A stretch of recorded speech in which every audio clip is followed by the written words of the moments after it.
This is the Galaxy S7, and this is the Galaxy S7 Edge. Both phones measure 5.1 inches and 5.5 inches respectively. Design-wise, not much has changed since last year, but that's not surprising because the S6 redesign was well received. Instead, Samsung took what it had and made it better. The S7 is still mostly made up of glass and metal, but now has slightly more rounded corners and a slightly more squarish home button. The display has an even narrower bezel, meaning it's flushed against the sides of the phone. Button and port placements are the same, volume rocker on the left and power button on the right. Micro USB charging port, headphone jack, speaker grills, and microphone on the bottom. Notice, no USB Type-C. Moving on, up top you'll see there's a SIM card tray, but no IR blaster. But here's some good news. The SIM card tray has an extra slot for a micro SD card, meaning Samsung is bringing back that once curtailed option for expandable storage. The phone supports micro SD cards of up to 200 gigabytes. But the biggest design change can be seen and felt once you turn the phone around. The back of the S7 is now curved. Samsung is calling it 3D glass, resulting in a phone that's easier to grip and one that feels thinner than it actually is. The unsightly camera bump on the S6 has been shaved down significantly. One final design change is another returning feature, skipped on the S6. The S7 has an IP68 rating, meaning it's waterproof and dustproof. You can shower with your phone or swim up to depths of 1 meter for 30 minutes. While the S7 still has a non-removable battery, Samsung's made sure that this time around, the phone has a bigger battery, up to 3,000 mAh on the S7 and 3,600 mAh on the S7 Edge. Samsung is also improving the S6's already impressive camera. The company is touting a new feature called dual photo diode, something seen on high-end DSLRs like the Canon 70D. The promise is even better low-light performance and even faster autofocus. We spent some time with the camera and were pretty impressed by focus speeds. Also worth mentioning, my favorite feature on the S6, double pressing on the home button to start up the camera still works, and camera launch time is as fast as ever. Samsung is making a bold move this year, cutting down on megapixels from 16 on the S6 to only 12 on the S7, but this is actually a good thing because each individual pixel is larger and shots, theoretically, should be better.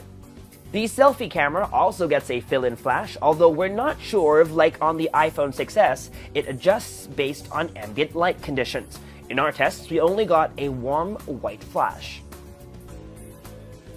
Okay, so this is what the user interface of the S7 looks like. If you'll notice, it's very similar, almost identical to the user interface on the Note 5. These rounded, squarish icons are the same exact icons that shipped with the version of TouchWiz on the Note 5. If you swipe to the right from the home screen, you'll get Flipboard Briefing, although if you don't want it, you have the option to turn it off. Just press and hold on the home screen, swipe right, and then over here you can just toggle on and off. We set it to off, and now it's turned on. You can basically it's turned off, and then if you want to turn it back on, just go ahead and do that as well, and then we've turned it back on. While we're here on the settings, let me also show you some of the wallpapers that shipped.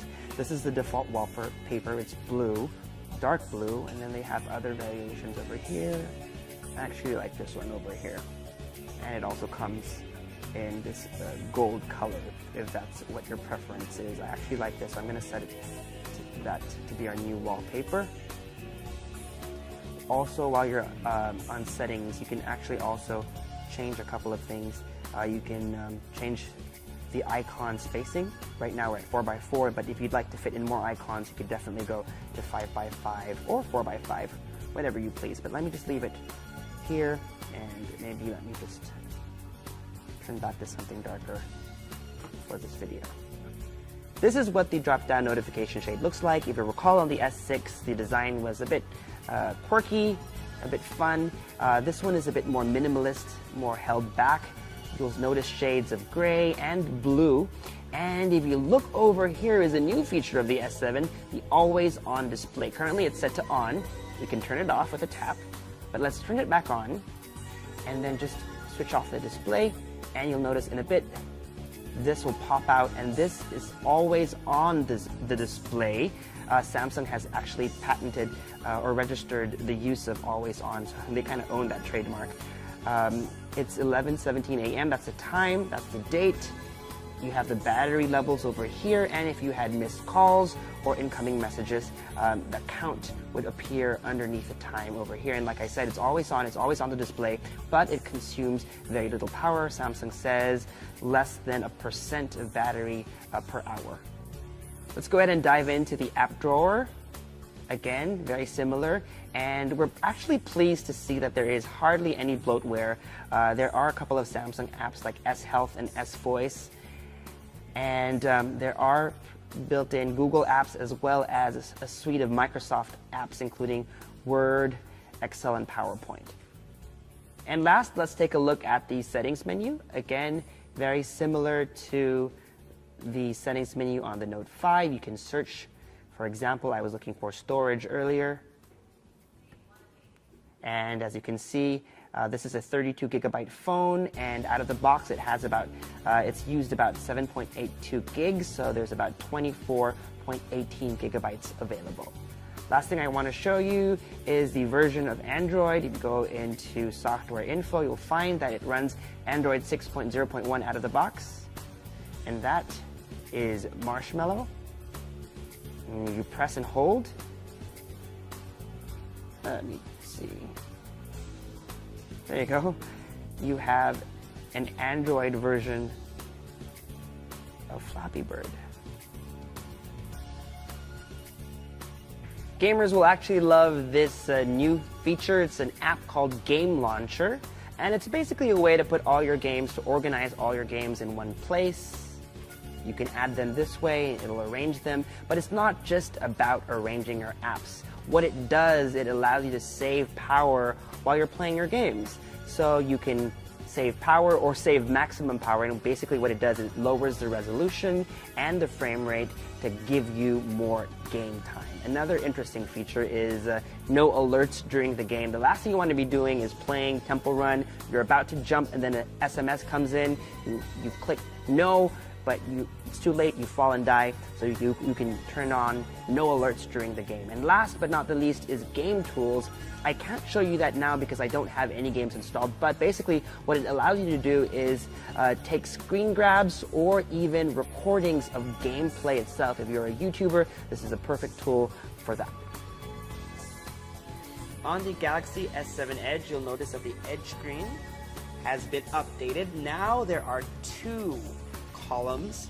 The Edge screen just used to be over here. Now this entire thing has the Edge screen functionality, up to 10 different app icons or app shortcuts. But it's not just about app shortcuts anymore. If you swipe again, is a new feature called Tasks Edge. So it's not just summoning a specific app, but an action within an app. For example, being able to take a selfie, launching the camera and taking a selfie, or launching the messaging app and composing a message. You can go in and add other tasks. For example, launching the stopwatch from within the clock app, or for example, opening a new tab from within the browser. Right now, for now, as you can see, these are all Samsung default applications, but Samsung says they're opening up this feature to third-party developers, so soon your favorite apps may be able to give you extra functionality for Tasks Edge.